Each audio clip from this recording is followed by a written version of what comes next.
and save $1,000 off your complete bathroom remodel. Are you feeling the pains of a bad 18-wheeler wreck?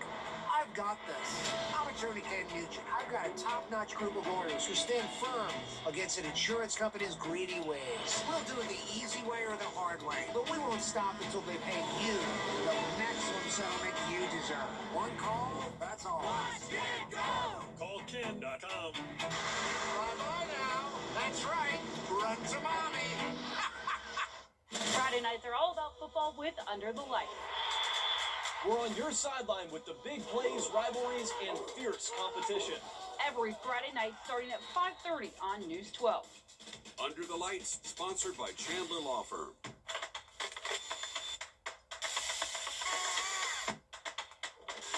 Do it all with Steel Battery.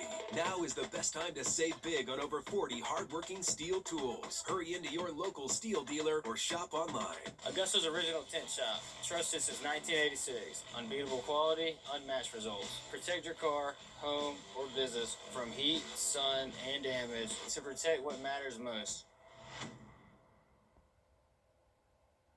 Closed captioning is brought to you by Huggins Peel.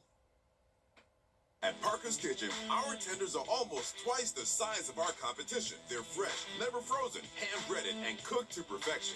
And a better value at Parker's Kitchen. Live from Augusta, you're watching News 12 at 6 o'clock. This video shows the moment a train hits an 18-wheeler in Grovetown. All of this happening on Catherine Street and Wrightsboro Road this afternoon. You see it just hit there right to the left of your screen.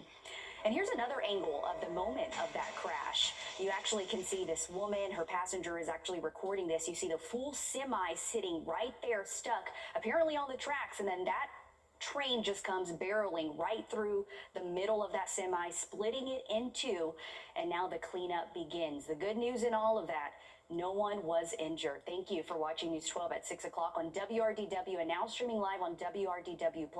I'm Zaina Halliburton. As you're looking right here, this is aftermath of that crash. The 18-wheeler ripped in half as parts of it remain scattered across the road. This happened just before 1 o'clock this afternoon. A sign posted near the railroad reads, "No trucks," so the 18-wheeler wasn't allowed over the tracks in the first place. Catherine Street at Wrightsboro Road remains closed until further notice. That's where your Sydney Hood joins us live. And Sydney, you spoke to some people who witnessed this whole thing go down. A very shocking scene for folks out here, Zaina. A lot of people, they didn't know about it until they saw it online or until they drove by. I want to take you up into the sky to our Sky 12 drone right now so you can get a look at what I'm looking at right now as the focus has shifted to cleaning up what's left of this semi truck, because as you saw in the video, when that train came through and hit the semi and split it in half, it left behind a quite the mess for crews to clean up. You can see bits and pieces of that semi scattered along the railroad tracks, and crews are just now getting ready to tow off the back end of the semi. Right now, they are currently loading up some various pieces of the semi to let that tow truck take it away.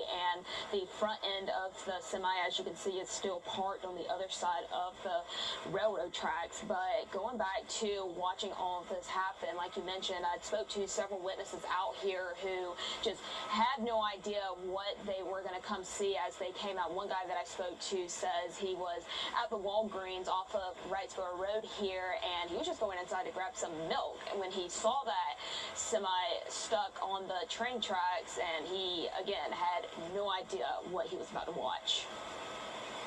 I noticed the truck sitting on the track because it was just sitting on the track. You know what I mean? The trailer was just sitting on the track. And looked down at my phone. You could hear the train, see the train coming. I didn't really think it was going to hit the truck, but that thing, you know, boom, blew up right there.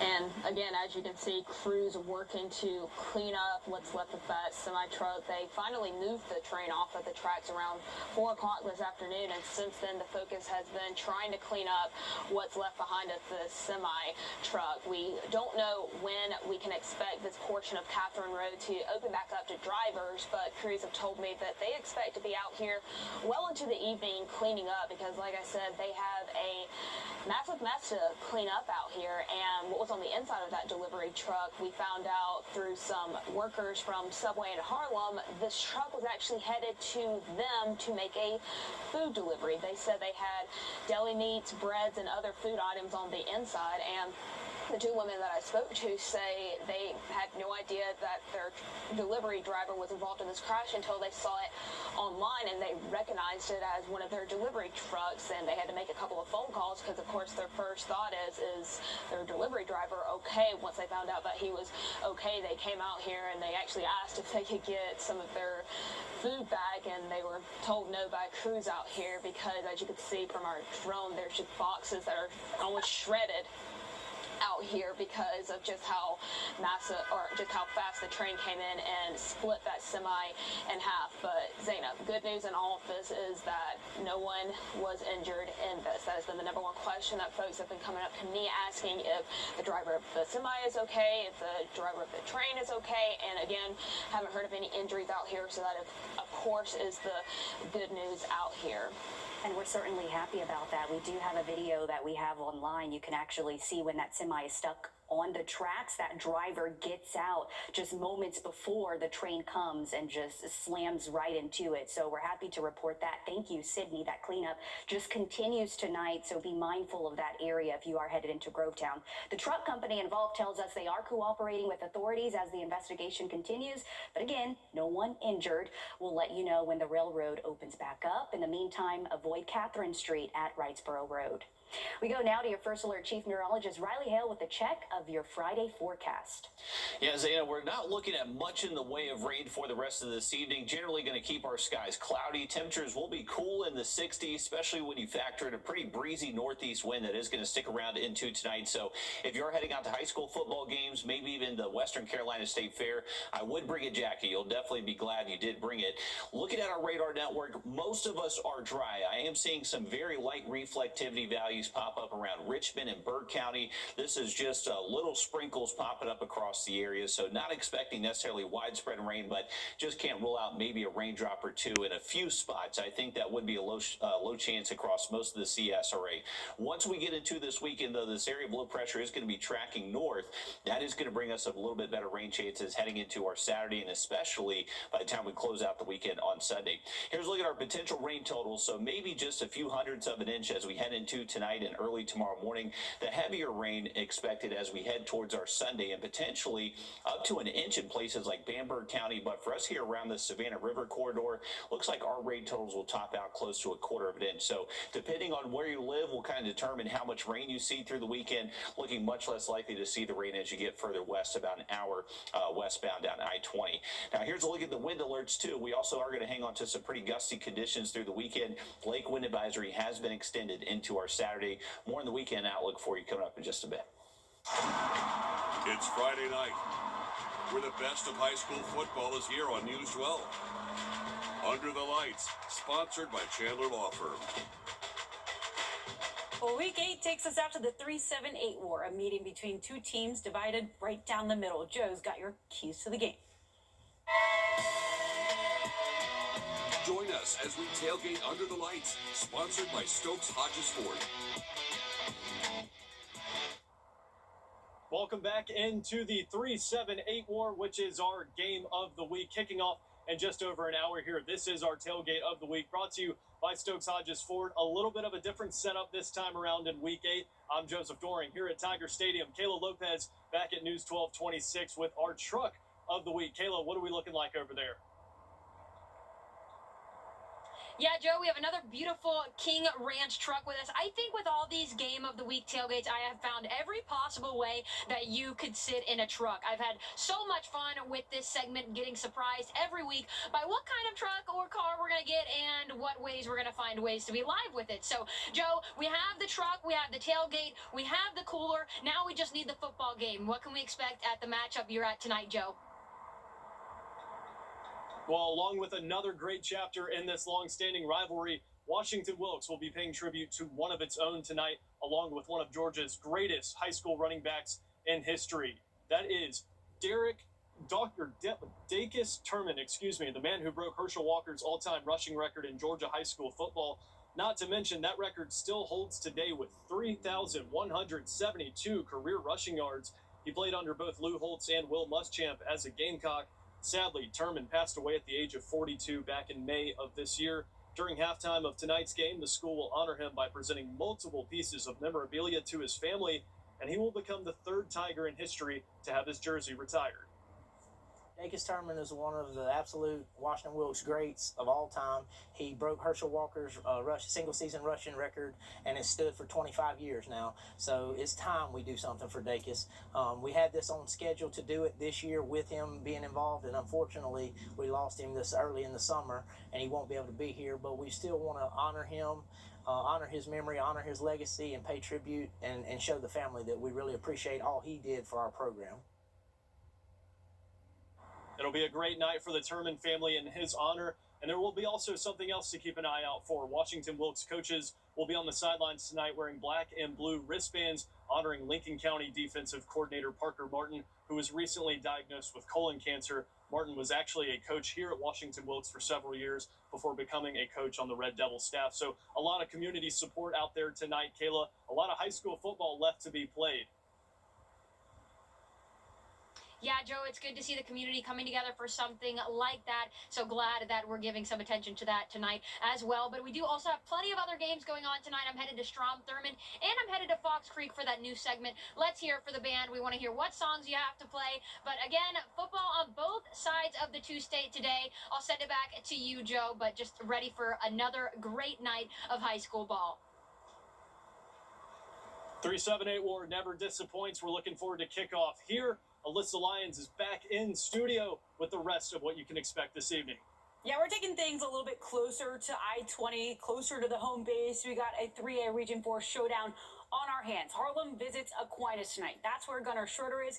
Each year, this has some region implications. This go around, really no different out there, Gunter. Yeah, both teams will need a win in this game tonight if they want to stay in the running for a region title, and this series has been very competitive in recent years. Both teams come into tonight's matchup with identical 5-1 records and 3-1 records in the region, but this matchup has been decided by one score or less for the last 4 years.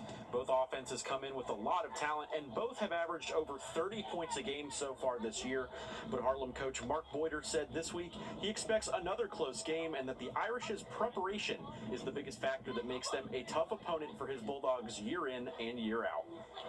You just have to outplay them, which is a very difficult thing to do because they always have a very talented team. And every year that we've played for the last many years now in a row, it's always been a close game that's come down to the wire. Last year didn't feel close, even though it was just a 5-point game, because I feel like they beat us pretty good that night.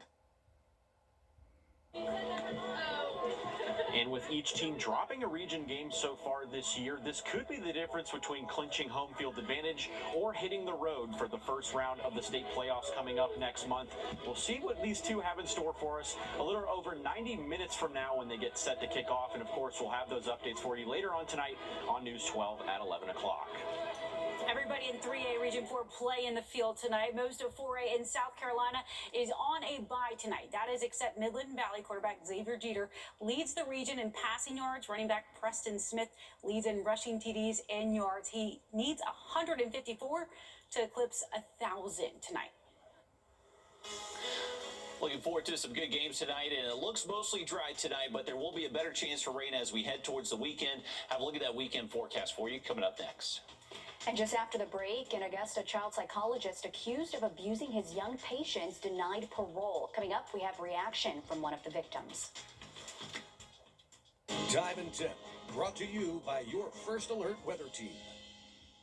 The News 1226 First Alert Radar Net. With up to 10 times the resolution of other local radars and technology that can pinpoint right down to your street. First just got faster. It's the rooms to go fall. Now, your First Alert weather with Chief Meteorologist Riley Hale.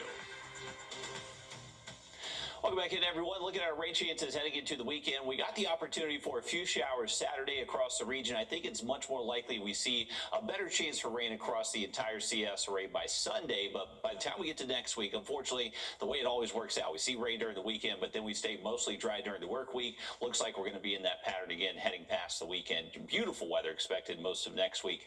Now, if you are heading out to the Western Carolina State Fair tomorrow, I wouldn't cancel plans. There is going to be the opportunity for maybe a quick shower into the afternoon, but I would say it's generally just going to be cloudy and comfortable. Temperature is actually expected to only reach close to 70 degrees tomorrow afternoon, so not expecting a very warm day, kind of similar to today, expecting just kind of cloudy skies and those relatively cool temps here for early October.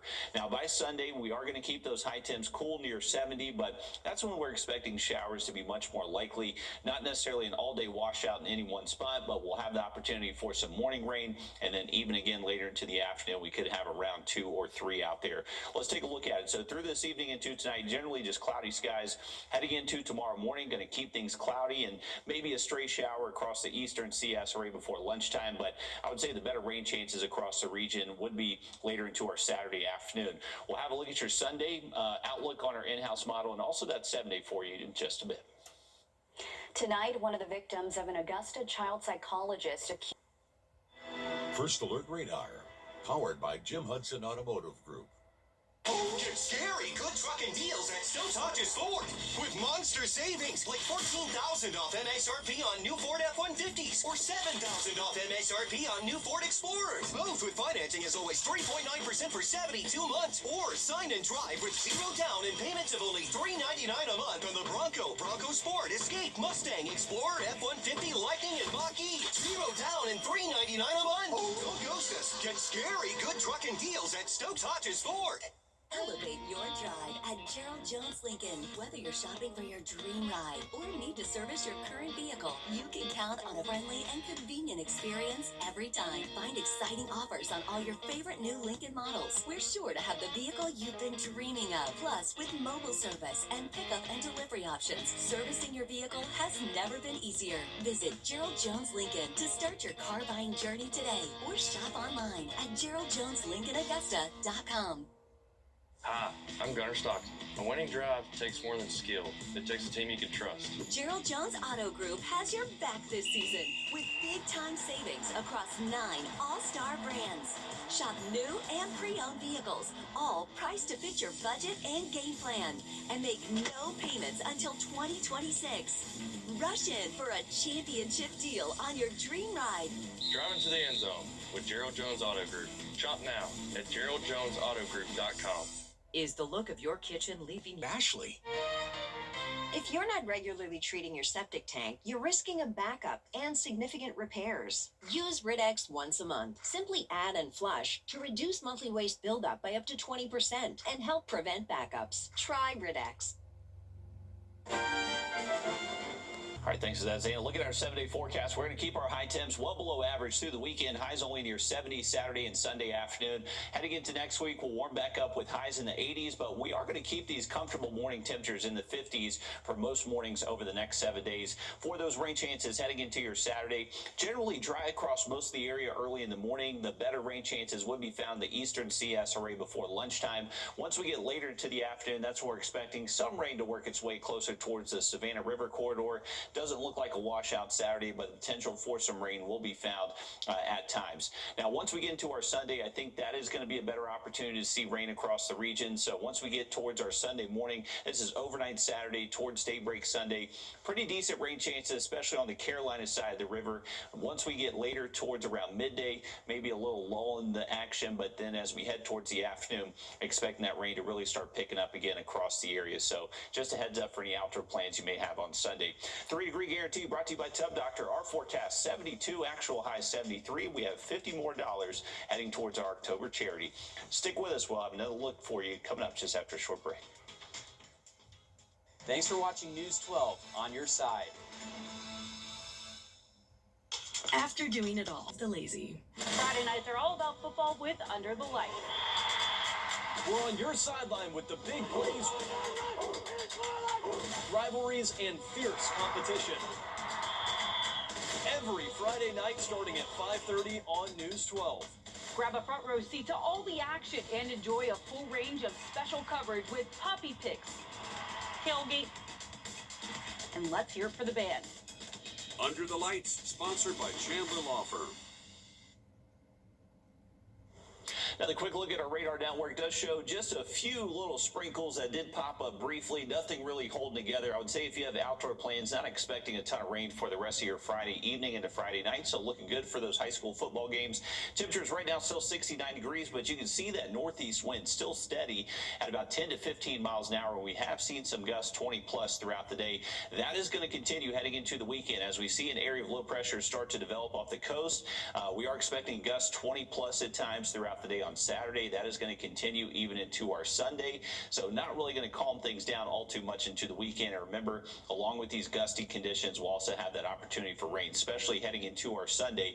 And once we get past our weekend, that's when that area of low pressure finally starts to push further north and east away from the CS area. Maybe some slightly breezy conditions out there early Monday, but by the time we get to around the middle of next week, we finally start to calm down that wind a good bit. Here's that 7-day forecast for you. Once again, we're going to keep those highs near 70 through the weekend, but back with highs close to 80 early next week, and we'll likely hang on to beautiful weather next Monday through Friday. Okay, that's the good news. Thanks, Riley. We're back live on 26 News at 7, and then join us back on News 12 at 10 and 11 o'clock. Happy Friday.